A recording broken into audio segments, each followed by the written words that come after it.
नमस्कार friends, Radhe Radhe friends, जय श्री कृष्णा।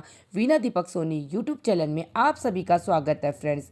आने वाली महाशिवरात्रि की बहुत बहुत शुभकामनाएं। फ्रेंड्स, आज की वीडियो में हम जानेंगे कि महाशिवरात्रि पर संपूर्ण विधि से पूजा कैसे की जाती है। तो देखिए, महाशिवरात्रि के दिन नहा धोकर हम एक चौकी लगा लेंगे। चौकी पर हमें पीले या सफ़ेद रंग का वस्त्र बिछाना है। कोशिश करें आप सफ़ेद रंग का वस्त्र बिछाएं, क्योंकि भगवान बोले शंकर को सफ़ेद रंग अत्यधिक प्रिय है। सफ़ेद रंग का वस्त्र न हो तो आप पीले रंग का वस्त्र भी बिछा सकते हैं। उसके बाद थोड़े से फूलों या थोड़े से चावल का आसन देखकर यहाँ पर हम भगवान शिव शंकर, माता पार्वती और गणेश जी को विराजमान करेंगे। अब देखिए, हम कलश की स्थापना करेंगे, क्योंकि मैं संपूर्ण विधि से बता रही हूँ, इसीलिए मैं कलश की स्थापना करूँगी। अगर आप कलश की स्थापना करना चाहते हैं तो कर सकते हैं। अगर आप स्किप करना चाहें तो कलश की स्थापना का जो पार्ट है उसको आप स्किप भी कर सकते हैं। कलश स्थापना करने के लिए हम एक लोटा जल लेंगे।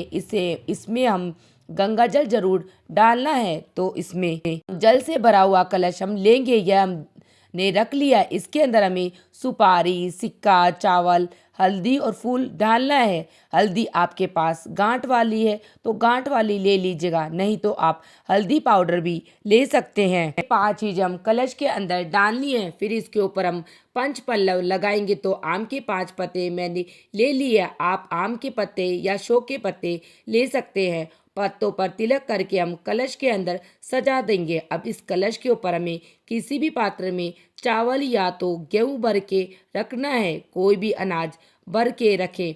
उसके ऊपर हम नारियल रखेंगे। तो नारियल पर पहले हम कलावा बांध लेंगे। आप कलावा बांध सकते हैं या कोई भी कोरा कपड़ा आपके पास है तो यानी नया कपड़ा है तो आप बांध सकते हैं। जो नारियल है उस पर तिलक करेंगे। नारियल का मुख अपनी तरफ करके हम कलश के ऊपर रख देंगे। इस तरह से कलश की स्थापना हो जाएगी। शिवरात्रि के दिन जो संपूर्ण विधि का पूजन है, ये शाम के समय प्रदोष काल में किया जाता है। तो प्रदोष काल जो होता है सूर्य अस्त से 45 मिनट पहले और 45 मिनट बाद तक होता है। शिव जी की जो पूजा है वो प्रदोष काल में सबसे ज़्यादा फलदायी और पुण्य फलदायी होती है। इसीलिए प्रदोष काल में ये पूजन किया जाता है। इसके बाद हम शिवलिंग को स्थापित करेंगे। तो किसी भी पात्र में हम बेलपत्र रखकर उसके ऊपर हम शिवलिंग को स्थापित कर देंगे। आपके पास अगर घर में शिवलिंग है तो आप वो ले लीजिए, नहीं तो आप मिट्टी से भी शिवलिंग बना सकते हैं। इसके बाद देखिए, स्थापना हमने कर ली है। हाथ जोड़कर प्रार्थना करेंगे, हे भगवान शिव शंकर भोलेनाथ, में आज मैं आपका व्रत पूजन कर रही हूँ या कर रहा हूँ। मेरी पूजा में कोई कमी रह जाए तो उसके लिए आप मुझे क्षमा करें और मेरी मनोकामना को पूर्ण करें। ऐसा संकल्प करने के बाद फिर हम देसी घी का दीपक जलाएंगे। उसके बाद फिर हम गणेश जी को, माता पार्वती को, सभी को भाव रूप में जल के छींटे लगाकर स्नान करा देंगे।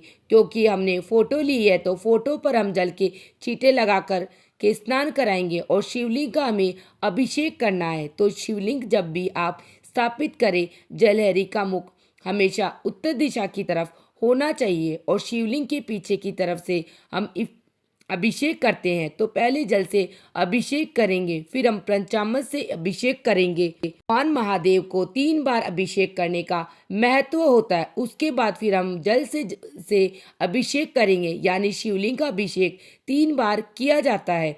इस बात का आप अवश्य ध्यान रखिएगा। अभिषेक करने के बाद फिर हम तिलक लगाएंगे। तो यहाँ पर हम सभी को चंदन से तिलक लगाएंगे। भगवान शिव शंकर को चंदन या भस्म से तिलक लगाया जाता है। तो यहाँ पर हम सभी को चंदन या से तिलक लगा देंगे। फोटो में विद्यमान सभी देवी देवता को, नंदी को, सभी महाराज, सभी को, शेर, सभी को हम यहाँ पर तिलक लगा देंगे। कलश को तिलक लगाएंगे। उसके बाद फिर हम दीपक को भी तिलक कर देंगे। उसके बाद फिर हम माता पार्वती को, गणेश जी भगवान, सभी को हम रोली से तिलक लगाएंगे। भगवान शिव शंकर को सिर्फ चंदन से ही तिलक लगाना है। बाकी सबको चंदन और रोली दोनों चीज़ों से हम तिलक लगा देंगे। तिलक लगाने के बाद फिर हम तिलक के ऊपर हम अक्षत यानी कि चावल समर्पित करेंगे। तो इस तरह से तिलक लगाना है। अब देखिए, महाशिवरात्रि के दिन माता पार्वती भगवान शिव शंकर का विवाह संपन्न हुआ था। तो इसीलिए महाशिवरात्रि के दिन भगवान शिव शंकर के साथ माता पार्वती का विशेष पूजन किया जाता है। तो अब आप वस्त्र समर्पित करेंगे। गणेश जी को हम यहाँ पर जनेऊ समर्पित कर देंगे। माता पार्वती को लाल रंग की चुनरी इस दिन आप जरूर समर्पित करें। तो यहाँ पर हम लाल रंग की चुनरी माता पार्वती को समर्पित करेंगे। गणेश जी को भगवान शिव शंकर को हम जनेऊ समर्पित कर देंगे। उसके बाद हम बेलपत्र समर्पित कर देंगे। तो बेलपत्र की जो चिकनी साइड होती है वो हमें शिवलिंग को स्पर्श करा के बेलपत्र चढ़ाना है। आप 2, 5, 7, 9, 11, 51 जितने हो सके उतने बेलपत्र चढ़ा सकते हैं। उसके बाद भगवान शिव शंकर जी प्रिय चीज़ें जैसे भांग, धतूरा, मदार, शमी के पत्र जो भी आपको मिल जाए, जो भी भगवान शिव शंकर की प्रिय चीज़ें वो सभी हम चढ़ा देंगे। और देखिए, शिवरात्रि के दिन तो मंदिर के सामने आपको ये सारी चीज़ें बहुत आसानी से मिल जाएगी। तो आपको इधर उधर से नहीं देखना पड़ेगा, वहाँ से आप ले सकते हैं।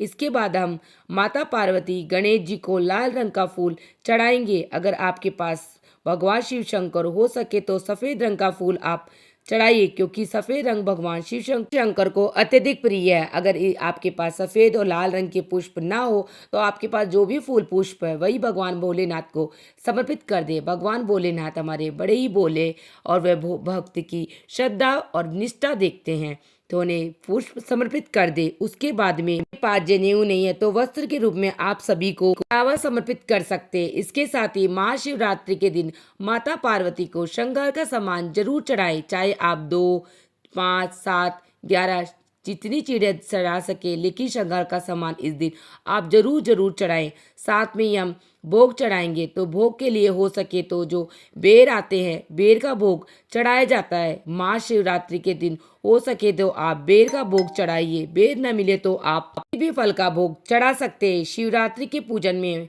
फल का भोग भी चढ़ाया जाता है, अन्न भोग में नहीं चढ़ाया जाता। तो किसी भी फल का भोग आप चढ़ा सकते हैं। उसके बाद जल समर्पित कर देंगे और फिर अपने सीधे हाथ में थोड़े से चावल और फूल लेकर हम महाशिवरात्रि व्रत की कथा सुनेंगे।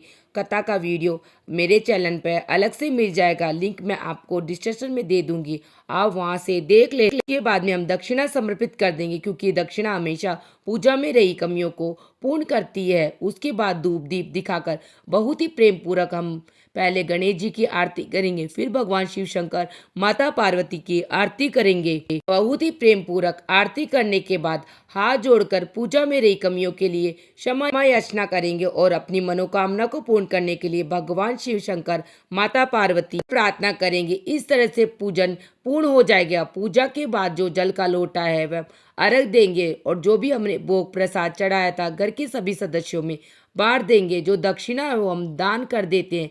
किसी भी कन्या को आप यह दान कर सकते हैं। इसके साथ ही देखिए, पूरी रात चौकी लगी रहेगी। शिवरात्रि के दिन चौकी को नहीं उठाना है, अगले दिन चौकी को उठाना है। जब आप चौकी को उठाएंगे तो शंकर का जो सामान है वो माता पार्वती के आशीर्वाद के रूप में आप स्वयं यूज कर सकते हैं। और अगले दिन आपको कलश उठाना है, तो कलश का जल उसको आप पौधों में डाल दीजिएगा। तुलसी के पौधे में नहीं डालना है।